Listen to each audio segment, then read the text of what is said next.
Ludovic Toro, vous êtes médecin, généraliste, maire d'une commune de Seine-Saint-Denis, qui est une petite commune qui s'appelle Coubron. Voilà, vous m'obligez d'ailleurs à chaque fois que je vous présente à dire que c'est la commune la plus sympa de France. Alors je le dis. J'ai pas dit de France, ça. Hein? J'ai dit d'Île-de-France. Île-de-France, très bien, c'est moins ambitieux.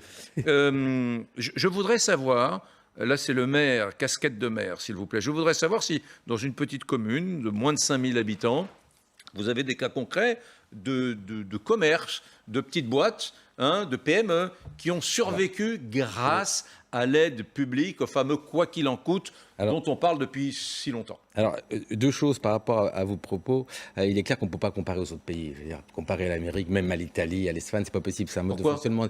Parce que c'est un mode de fonctionnement différent. Et je ne pense pas qu'on ait mis de l'argent là pour le social. On a fait un pari. Parce qu'aujourd'hui, on estime à 7% le nombre d'entreprises qui sont un peu dans le rouge, d'accord ? Ça veut dire qu'on a fait un pari où on va démarrer peut-être plus vite que les autres. Si à la fin, on n'a que 7% qui tombent et les autres ont 20 ou 30%, en termes de compétitivité, on aura gagné et cet argent qu'on aura mis rapportera par la suite. Mais on ne pouvait pas faire autrement. Mais attendez, la Cour des comptes, c'est pas seulement de dire on a bien fait de faire ça, c'est qu'ils préconisent 6 points. Vous ne me répondez pas. Mais je voulais faire un peu par rapport... Ok, d'accord. Ludovic Toro, quand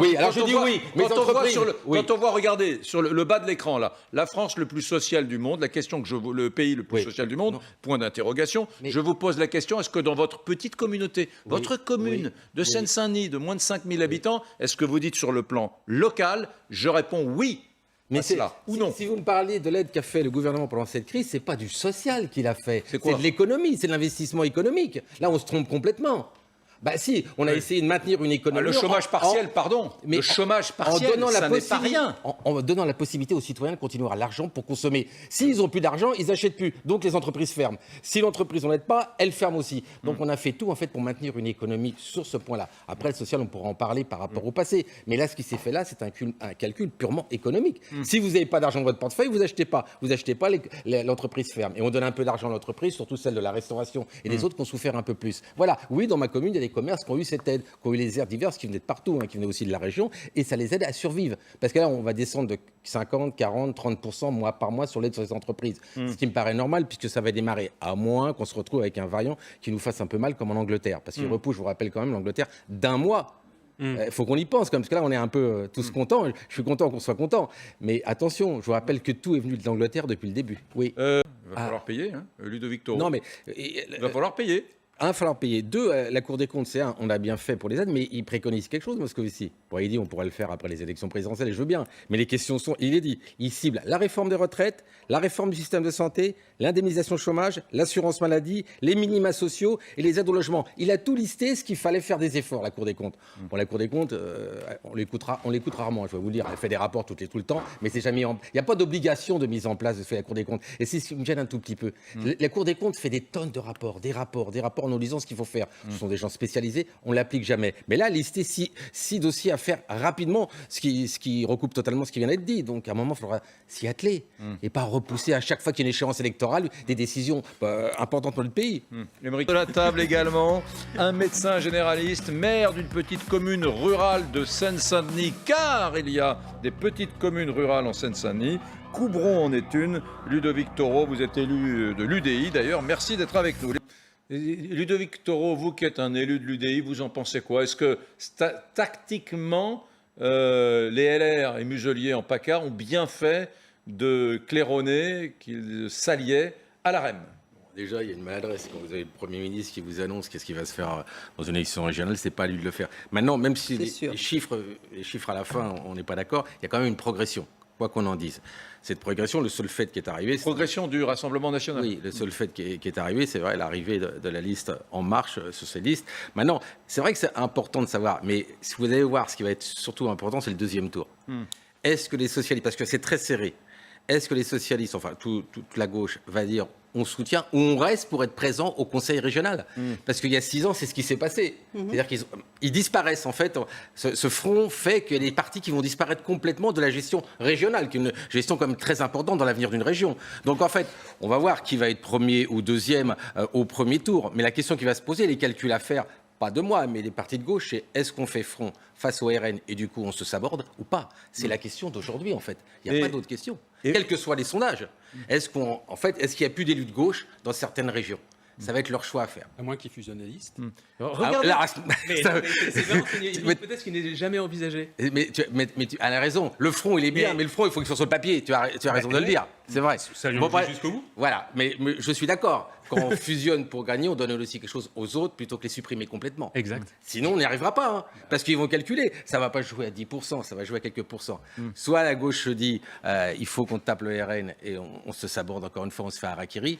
Soit il se dit tout est jouable. Mais à mon avis, c'est le deuxième tour en fait. Le premier tour, il n'y aura pas quelqu'un, à mon avis, qui va être élu dès le premier tour. Ça, ça c'est hyper important. Excusez-moi de vous interrompre. Ça, c'est hyper important. Parce qu'en fait, on n'échange jamais avec eux. Ils vivent sur une bulle, quoi. Surtout ce qui n'a pas été résolu par les autres. Mais surtout, c'est antidémocratique. S'il y a 20 à 30% des Français qui dans le pays vous se avez reconnaissent, raison. il faut qu'ils soient à et là, on prouvera lors des débats qu'en fait, il n'y a rien derrière. Absolument, bien sûr. Mais on ne le fait pas. Oui, à la région, on le fait. À la région, qui est oui, accentuée. tout à fait. Dans toutes les régions, on a l'occasion de se confronter. Non, mais je vous le dis, parce que moi, je suis à la région. Donc, on a un groupe Front National qui vote pas quand on fait des mesures un peu autoritaires et qui font les beaux sur le même sujet. Il faut discuter avec eux, il faut les mettre dans leur opposition, qu'en fait, il n'y a rien derrière, à part juste que dire que la France va pas. C'est tout. Il n'y a rien d'autre derrière. Le docteur Ludovic Toro, médecin généraliste, maire d'une petite commune rurale de Seine-Saint-Denis qui s'appelle Coubron, est en général un peu exalté. Il faut vous dire la vérité, Ludovic Toro n'est pas toujours le plus calme et le plus serein de mes invités. Celui qui refait un appartement, un ouvrier qui va placer du BA13 dans le couloir de Monsieur Dupont, effectivement, lui, paf, 75 € de l'heure. Il y a deux choses. Il y a la mesure en elle-même des écologistes, mais on commence à avoir l'habitude qu'ils nous en sortent une régulièrement tous les mois pour exister, mais qui ne se défend pas. Sanitairement déjà, qui ne se défend pas du tout, et socialement qui ne se défend pas. Sanitairement, excusez-moi, une voiture seule, avec vous, conducteur ou un scooter seul, déjà sanitairement, on sait bien ce qui pollue le moins, d'accord ? Deuxième chose, excusez-moi de vous dire ça, mais il y a eu sûrement un coup de fil entre Mme Pulvar et Mme Hidalgo. Là, je pense que Mme Hidalgo vient d'enlever 2, 3 ou voire 4 points à Mme Pulvar, à quelques jours des élections. Qui va défendre cela ? Personne. Vous l'avez déjà dit, souvent les gens, c'est parce que... Moi, j'avais un scooter pour venir plus rapidement, c'était clair. Moi, je suis tombé 2 fois, donc j'ai arrêté, d'accord ? Mais j'avais un scooter parce que c'était un 125, d'accord ? Il n'y avait pas de reprise et je n'avais pas le permis. Mais le scooter, en effet, ça permet d'aller plus rapidement. Qu'est-ce que c'est dit ? Il fallait prendre un 300. Ouais, 300. Il faut passer le permis. Il faut passer le permis. Non, mais ce que je veux vous dire, que le scooter, pollue moins que tout seul dans sa voiture, que 2, cibler ces gens. Mais c'est pas sérieux. C'est humainement pas sérieux. On peut s'appuyer sur rien. Ça veut dire qu'il n'y a rien pour justifier cette mesure. Rien du tout. Maintenant, ils vont essayer, je ne sais pas comment ils vont se débrouiller, mais quelque part politiquement, et d'ailleurs Valérie Pécresse a raison de s'en emparer ce matin, tout le monde va s'en emparer. Et qui va prendre, on verra combien de scores elle fera Pulvar, mais là, elle vient peut-être de l'éliminer du deuxième tour. Ouais. Tout simplement. Parce qu'il n'y a pas un citoyen aujourd'hui qui pourra défendre ça. Parce que écologiquement, tu l'as dit tout à l'heure, ça ne tient pas la route. Ça ne tient pas la route pour tous les motifs. Vous pensez, vous êtes un esprit taquin. Thermique, donc ça pollue, voilà, on comprend. Oui, mais après, donnons un autre moyen de transport. Faisons dans l'autre sens. Mais s'il vous plaît, dans l'autre sens. S'il vous plaît, vous croyez à ce scénario un peu loufoque qu'on sait qu'il y a un peu de mésentente entre Mme Hidalgo et la tête de liste socialiste régionale Audrey Pulvar. Vous pensez, alors qu'elles sont du même parti, vous pensez qu'Hidalgo lui aurait fait ce coup-là? Mais attendez, excusez-moi. Attendez, mais arrêtez. Attendez, ils sont costauds tous les deux en politique, surtout Mme Hidalgo. Elle va pas me sortir. Normalement, oui. Normalement, on n'est pas. Disons qu'on a de l'expérience, d'accord? On va dire ça. Excusez-moi, à 3 jours, 4 jours d'une élection régionale où Mme Pulvar n'est pas avec beaucoup de scores, sortir un truc comme ça. On pourrait rétorquer dans ce cas-là que c'est vraiment la personne qui regarde de très très près la vie politique du pays. Compris la justification. Est-ce que c'est la justification, c'est dire qu'il faut beaucoup moins de 2 roues sur Paris, mais qu'on soit clair là-dedans, mais qu'on propose autre chose? Parce qu'en faisant ça, on va forcément prendre de l'argent aux plus pauvres qui prendront peut-être plus les 2 roues, qui sèveront peut-être. Vous voyez ce que je veux dire? J'ai pas compris le but en fait. Officiellement, je te le répète, officiellement, c'est la pollution liée mais dans ces cas-là, est-ce qu'une voiture toute... Enfin, c'est pas méchant, mais c'est pas comme ça qu'on gère. Tu sais très bien, et tu le dis souvent. C'est pas comme ça qu'on gère l'environnement et la pollution. C'est une connerie totale ce qu'ils font là. Mais ce que ce qu'il dit, c'est super important. On ne devrait pas faire un débat francilien. Non, mais c'est pas un débat francilien. Si, c'est un débat francilien. Non, pas vraiment. Il a raison de dire ça, parce qu'il faut savoir qu'il y a beaucoup de gens des départements qui vont à Paris. Mais il n'y a pas de concertation, en fait, entre Paris et le reste. C'est-à-dire que c'est ça ce qu'ils t'ont mis là. Donc c'est une galère, on va passer par un autre chemin. Mais il faut avoir une concertation globale. C'est l'Île-de-France, c'est pas seulement Paris. Hors politique. Mais attendez, vous l'avez dit, mais on le sait tous ici.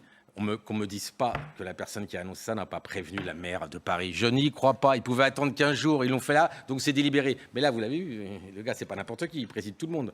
Donc l'appel à voter, il va être clair. Hein, à mon avis, je les connais un peu ces associations. Ils sont virulents en plus. Ah, mais ça rigole pas. Ils organisent des manifs sur Mais le t'as raison. et tout, Eux, c'est pas voilà. organisé. Donc là, il y a un message qui va passer très rapidement. Mais qui va prendre? C'est pas la mairie de Paris. Elle a déjà été élue. C'est la pauvre Pulvar. C'est Audrey Pulvar. Bah, c'est la candidate et les écolos aussi, je pense. Hein, parce que... Tu dis qui? Les écolos, tout ce qui est... Oui, les écolos en général. Un peu moins, parce que c'est Paris, t'as bien vu. Sur le truc, c'est marqué Paris. Il y a un autre Mairie de élément. Paris derrière. Donc t'imprimes mairie de Paris, quoi. Ouais. Il y a un autre élément qui est très Le gouvernement a décidé de prendre à bras le corps le sujet des bandes, le phénomène des bandes d'adolescents, parfois même de préadolescents. On peut y trouver également dans ces bandes de jeunes adultes et qui se réunissent et qui commettent des délits et parfois plus graves que des délits. Oh, et il ne s'agit dans certains quartiers d'ailleurs que d'incivilité. Hein. Nous sommes rejoints par Karine Franclet. Bonjour Madame la maire. Vous êtes la maire UDI d'Aubervilliers. Je tiens à dire que c'est assez rare dans la vie d'un journaliste de télévision. Vous, UDI, vous êtes en écrasante majorité. Hein, Comme sur le territoire. car il y a également un élu pour de savoir. l'UDI, c'est le docteur Ludovic Toro. Ouais, c'est vraiment le leadership. Ça va être la marque de la chaîne, je pense. Comme certaines chaînes ont des couleurs politiques, Et le on va mettre leadership, l'UDI. Voilà.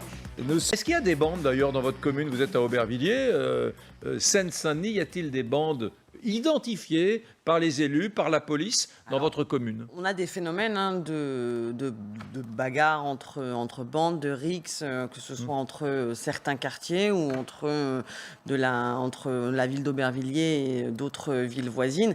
Et c'est malheureusement un phénomène qui n'est pas nouveau. En 2012, j'étais déjà à Aubervilliers, proviseur d'un lycée, et on avait ces phénomènes entre Aubervilliers et la Courneuve avec des conséquences dramatiques, puisqu'il y avait eu à l'époque un mort, et avec une résurgence tous les ans à la date anniversaire. Donc c'est un phénomène qui est très ancien. Et C'est quoi ces bandes? Est-ce que c'est calqué sur les, je sais pas, je suis naïf, moi, sur les réseaux de drogue ou pas forcément?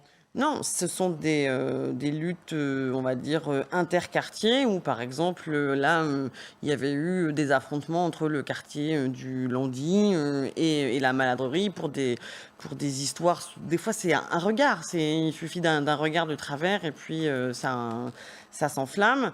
Et je pense qu'il y a vraiment urgence aussi à déconstruire. C'est des claques, des coups de poing, des coups de couteau, ça peut aller jusqu'à la mort, on l'a vu, avec des faits divers récents. Alors, fort heureusement, lors de la dernière rixe qu'il y avait eu à l'automne, il n'y avait eu qu'un blessé avec un couteau et on n'a pas eu de mort, mais on a pu le voir dans des villes voisines. Les conséquences peuvent être dramatiques. Vous avez écouté avec attention ce qui est sorti de cette... Oui, vous étiez concentré, monsieur le maire. C'est bien ça ou pas, ce dispositif anti-bande? C'est un vrai sujet. Mais c'est un vrai sujet. Il faudrait pour vos administrés. Il faudrait des vraies réponses. Parce que juste dans tout ce qu'on nous a annoncé là, il nous parle qu'il faut augmenter le périscolaire. Périscolaire, qui c'est qui paye? C'est les mairies. Donc je veux savoir quelle somme je vais recevoir en tant que maire. Sur cellule d'information dans les mairies, combien je vais recevoir pour engager quelqu'un? Les dotations dans les mairies ne font que de baisser depuis des années. Et là, nous disons, écoutez, nous, on n'arrive pas, donc on va voir avec les mairies, mais donnez-nous de l'argent, comme ça on va gérer un tout petit peu. Maintenant, excusez-moi de travailler avec les élus locaux. Est-ce que ma collègue a été sollicitée à Aubervilliers? Est-ce qu'elle a participé à ça à Seine-Saint-Denis avec le ministère? C'est que des mots. Il y en a marre, je vous le dis franchement. Rajouter des policiers, mais on le dit. Qu'est-ce qu'il y a de nouveau là-dedans? Qu'est-ce qu'il y a de nouveau? À part de dire deux mesures qui sont au maire, mais sans donner l'argent. Non, là, il faut arrêter. Maintenant, je reviens sur les causes. Il y a deux causes principales. C'est le capital en fait, des guerriers par rapport à la drogue, ça, c'est un capital financier. Et deuxième chose, le contrôle du territoire. C'est ces deux choses-là qu'il faut appuyer. Il y a des contrôles de territoire, vous savez bien, on le dit. C'est quoi les contrôles de territoire? C'est tout simplement reprendre, et je le dis toujours, il y a des lieux où, en effet, on le sait tous, ici, où la police a du mal à rentrer. Parce que quand on laisse une place vide, il y a les écoles qui partent, la poste qui part, tout qui part, les postes de PM, donc c'est territoire vide. Donc ces gens-là se mettent dessus, et il faut retrouver, pour surtout les habitants, leur donner du social, leur donner tout ce qu'on a le droit, tous dans l'autre endroit. Et ça, il y a certains territoires où il n'y a pas tout ça. Donc ça, il faut le donner, c'est ce que fait Karine Franclet dans sa ville, d'accord? Et le capital guerrier, c'est le capital avec le capital financier. Il faut quand même parler de ça. Hein. Je veux dire, c'est aussi une guerre sur l'argent. Si toi, tu prends ce réseau pour vendre ton cannabis ou vendre autre chose, toi, tu vas prendre ça. Mais si je prends un peu plus, je vais gagner un peu plus. C'est ça aussi. Il y a de l'argent derrière ça. C'est pas juste des jeunes un peu énervés, comme il y a toujours eu des jeunes. Mais là, il y a aussi un territoire qu'il faut reconquérir, et c'est grâce à vous aussi et à tout le monde, avec des vraies décisions qu'on le fera. Et deux, enlever cette marge budgétaire qui est énorme, d'ailleurs qui rentre dans notre PIB, pour vous le dire. Finalement, c'est sur il y a plein de sujets connexes, hein. Les bandes, les rodéos, les quartiers, les territoires perdus de la République, tout ça n'est pas exactement symétrique, hein, mais il y a parfois des connexions entre tout cela, et puis aussi la drogue. Pas toujours, mais parfois, l'organisation des réseaux de vente de drogue. Très, très compliqué. Et puis alors, il y a la question des parents, parce que là, il est en train de parler de gamins de 14 ans qui font partie de bandes. Mais justement, je pense que le fait que ce soit des jeunes, ça veut dire qu'on peut encore faire quelque chose. Il y a le volet prévention, ça il est essentiel et c'est à l'école que ça se joue. Mais on peut aussi nous faire des choses en tant que maire. Pour cela, il nous faudrait des moyens supplémentaires. Et là, je ne peux que être d'accord avec Ludovic Toro. Mais ces sentiments de bande entre quartiers, si on arrivait à casser, faire en sorte que les jeunes se sentent appartenir à une ville et même à un pays plutôt que dépendre du quartier, on pourrait aussi limiter ces affrontements. Et là, c'est toute une réflexion qu'il y a à faire, notamment sur quelle offre on propose à la jeunesse. Il faut vraiment faire en sorte qu'ils puissent s'ouvrir vers l'extérieur et vraiment se sentir autorisés à aller ailleurs que dans leur quartier. Et nous, à Aubervilliers, on veut vraiment là mener une réflexion sur qu'est-ce qu'on propose à la jeunesse et que ce soit pas forcément dans une logique de territoire et de quartier. En dépité, désarçonné, c'est vous les politiques, hein, c'est pas moi. Mais est-ce que c'est pas ce plan anti-bande, est-ce que c'est pas un truc purement électoral pour dire regardez, action, réaction, il y a des problèmes de bande, on a présenté un plan. Merci, au revoir, à demain. C'est électoraliste ou pas? Oui, je pose une question. Ok, on vous a entendu, faut que les maires. Combien on me donne à la ville de Coubron pour augmenter le périscolaire, pour faire une cellule d'information et puis quelque part faire une politique avec ma PM. C'est ça que je veux en tant que maire et en tant qu'élu pour répondre aux citoyens.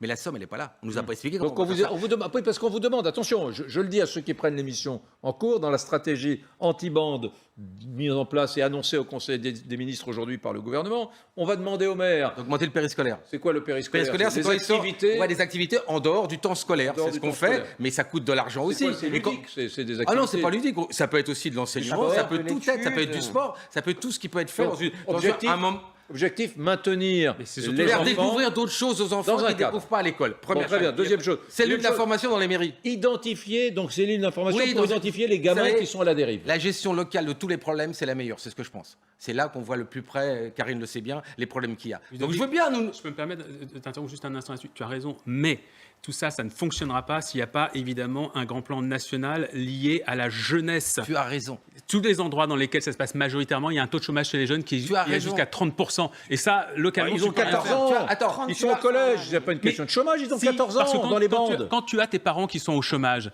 et quand tu as ton frère, ton cousin qui lui a 18 ans, 19 ans, 20 ans, qui pourrait être en situation de travail, qui ne peut pas, et qu'on se dit que là, il y a un point de deal, il y a quelque chose, il y a un truc, une bande, une vie sociale qu'on peut se créer avec d'autres gens dans une bande. Eh bien, c'est cette vie-là qu'on va choisir. Oui. Si on n'a aucune perspective soi-même. Mais dans ces cas-là, il faut donner les moyens aux élus locaux de mettre ça en place. Ça, c'est un plan national qui aboutira à rien et qui nous apprend rien. Parce que les TIG, on va développer les TIG quand ils annoncent, c'est un an après qu'ils viennent. Vous croyez pendant un an, c'est tout de suite si on fait les travaux d'intérêt généraux, il faut un an avant que la jeune arrive. C'est de la blague. Tout ça, c'est de la blague. Mettons des moyens. Appelons les maires. La consultation, il n'y en a pas. Arrêtons de nous faire raconter n'importe quoi. Karine, qui est quand même à Aubervilliers, aurait été peut-être moins à Coubron. On m'aurait moins appelé parce qu'il y a beaucoup d'animaux et des chevaux. Donc je suis peut-être pas concerné en premier. Mais toi, tu aurais pu être appelé à Aubervilliers. Tu l'as pas été. Arrêtons cette communication qui n'aboutit à rien. Et maintenant, moi, j'attends le chèque qu'on va m'envoyer pour mettre ça en place. Et je m'engage, je vous le dis, si vous m'entendez, monsieur Jean Castex, à faire ce que vous dites, mais vous me mettez les moyens. J'en ai marre de piquer sur les autres choses, c'est-à-dire l'enfance, les spectacles et tout ça, de l'argent pour faire tout simplement de la sécurité. En général, il y a un phénomène qui émerge et derrière, on met en place un plan. Ça permet de dire à l'issue du Conseil des ministres... Un Ségur. Ouais. En fait, on est le pays qui font le plus de rapports et plus de plans. Les autres pays, voilà, on fait un plan, on fait vite. Là, non. On fait un plan suivant pour faire... On n'arrête pas de faire des plans dans ce pays. On passe notre temps à faire des plans. Arrêtons de faire des plans et soyons plus efficaces. Prenons une ou deux mesures plutôt que de nous faire des rapports avec 50 mesures et finalement rien ne s'applique. On prend une mesure, on l'applique à N+100, on voit si ça marche ou pas. Un peu d'efficacité, on ne l'a pas aujourd'hui. Bon, en tout cas, l'information du jour concernant ce plan, c'est que vous, j'attends mon chèque. Maire maires, 1, vous attendez votre chèque, et 2, le gouvernement compte sur vous. Et sur vous, Karine Franklin, Mais on pour est lutter prêt. contre les bandes. les citoyens Voilà. aussi. On est prêt avec les moyens et je pense que c'est vraiment sur les maires qui connaissent leur territoire qu'il faut s'appuyer et avec vraiment une question de la sanction aussi des mineurs qui doit être plus rapide et plus lourde pour être dissuasive. Merci.